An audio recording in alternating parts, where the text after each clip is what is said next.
की हिलावे के बात करे छी रे। हां भैया फिर तू वह वाला बात कह देलो पिचकारी नहीं हिलबै छो की काला लाला में पिया रका नीला भैया भौजी के देख के हिलाबै छै काला लाला में पिया रका नीला बई छै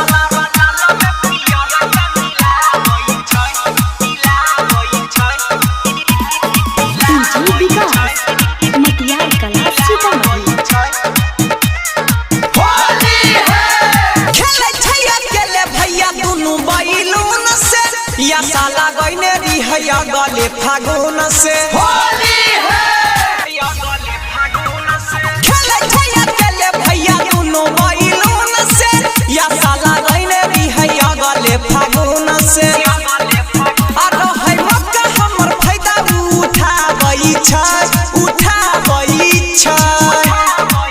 आ भैया भौजी के देख के हिलाबै छै काला लाला में पिया रका नीला भैया भौजी के देख के हिलाबै छै काला लाला में पिया रका नीला बई छै।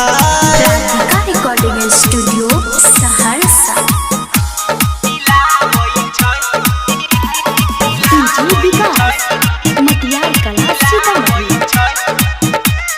होली है देखै रे लगाई भैया पूरा अंग में केलकै रे गलत भौजी पीरिन सास के संग में होली है पीरिन सास के संग में देखै रे लगाई भैया पूरा अंग में केलकै रे गलत भौजी पीरिन सास के संग में धीरज कृष्ण रे देखी भौजी आबै छै भैया भौजी के देख के हिलाबै छै काला लाला में पिया रका नीला बई छै भैया भौजी के देख के हिलाबै छै काला लाला में पिया रका नीला बई छै।